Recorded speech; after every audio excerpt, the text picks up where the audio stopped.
Hoi! Here's a video that I've been wanting to do for forever, but I'm never organized enough to do it. But this time I can. I'm going to talk to you about 3 books that are coming out in June that I think you should read. Quickly, before I talk about that, there's something else exciting happening in June, and that is that I'm hosting a film screening of Pride and Prejudice, the Keira Knightley one, at Genesis Cinema in East London, which is one of my favourite independent cinemas. Basically, there's about 30 tickets left. They're £9. It's on June 4th, 6:30 in the evening.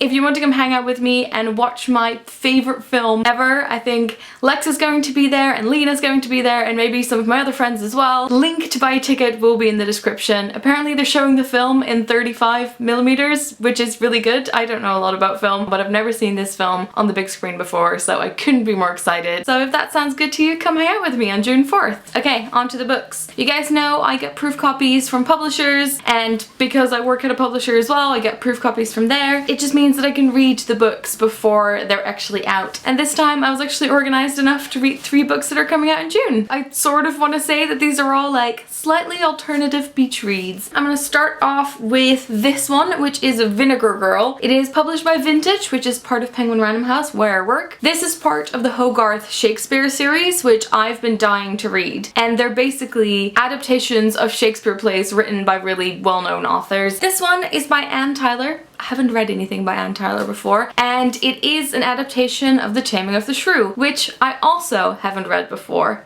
but I have seen 10 Things I Hate About You, so I was, you know, mildly to very little informed. But I have to say that I actually found the reading experience quite fun without having read The Taming of the Shrew, because it meant that I could try and figure out what the similarities were between these 2 different adaptations of the same story, and so in that way figure out what was in the original story. Don't worry, I will still read it eventually. But this is a contemporary book. It is from the point of view of Kate Batista. She works at a primary school. She lives with her dad, who works in a lab, and she has a younger sister who is a bit airheaded and 15 and all she can think about is boys. And Kate is a bit of a vinegar girl, basically. She's not the most friendly, she's not the most tactful. She is sort of mildly satisfied with her life, and then her father one day says that his lab assistant, his very important lab assistant Piotr, has to leave soon because his visa has run out. And wouldn't it be a fantastic idea for Kate to marry him, because it's not like there are any other men waiting around, and you know, she's getting closer to her 30s. Maybe she's already past 30, I can't remember. And that is where the story kicks off. It was quite a quick and fun read, and even though I don't read a lot of contemporary fiction, the way I can tell I enjoyed this so much is that when I finished it and I started a different book, I sort of thought, I kind of want to read more from these characters. As extreme as they sort of were in their character traits, I really enjoyed the mix of all of them together. It's just crazy enough that you feel like it could maybe happen in real life. So whether you like Shakespeare or not, definitely check this one out. And this is out on June, I think it's 16th. It's not actually on the back, but I'll put a link in the description. Also, a lot of you guys commented on this when I was reading this on Goodreads, but this cover is so gorgeous and it's probably one of my favorite book covers ever. Then I've got another contemporary one. I've mentioned this in a book haul before and talked about it a little bit, so you might have heard about it. It is London Belongs to Us by Sarah Manning. It is out on June 2nd, and this is by Hotkey Books, where I actually used to work. This is how I get all my books now. This is a contemporary young adult book about a girl called Sunny who wants to take things a little bit further with her boyfriend, but then when she's hanging out in Crystal Palace with her friend, she gets a text that says, "I've seen your boyfriend kissing someone else," basically. And so this is the start of a crazy whirlwind adventure of her going around London over 24 hours with the help of various friends, making more friends and enemies as she tries to track down her boyfriend and figure out what the hell's happened. This is the perfect book for a sunny day, whether you live in London or not. I saw a really fun tweet of someone saying that she was on like the bus to Crystal Palace while reading this, and that's the great thing. If you do live in London, you will recognize all of these locations. Like, I forgot about this. Maybe my version probably didn't have it yet because I read the manuscript. There's a pie chart in there that says, "What the hell am I doing with my Saturday night?" 57% Channel Inigo Montoya from The Princess Bride.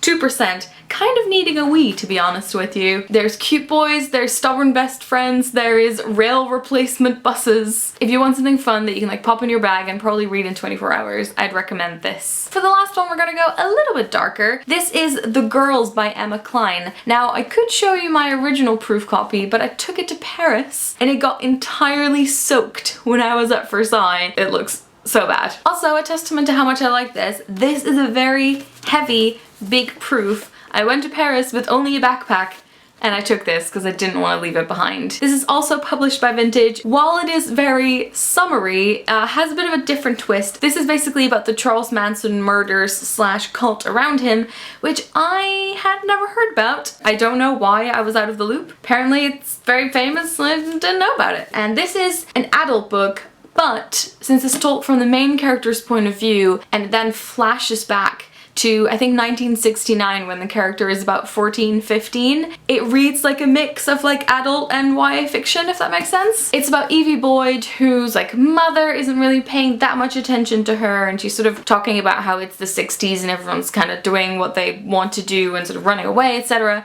And then she sees this beautiful girl who looks like kind of grubby with long hair and who's like trying to steal something from a shop. She's just like so attracted to this girl in this way that she can't explain that she, the next couple of times that she sees them, just like tries to get involved with this group of girls. They take her on board and sort of take her out into the desert or the middle of nowhere where they live in this weird cult that basically doesn't really have any money or not a lot of food, and they sort of get by, and Evie completely gets swept up into this world. She goes home from time to time, but mostly she is just in this strange world as an observer, but also taking part. In a way, it reminded me a little bit of the Virgin Suicides, having these groups of like slightly peculiar girls, but also because the descriptions of a lot of things were so vivid in the way that like the dirt on their faces was described. If I'm not mistaken, this character is the only character that isn't based on a real person. If you want to read this and then go do some research, you can do that as well. So those were 3 books that are coming out in June that I really enjoyed. Let me know if any of these are going to be in your to read list. And then finally, as you guys might have noticed,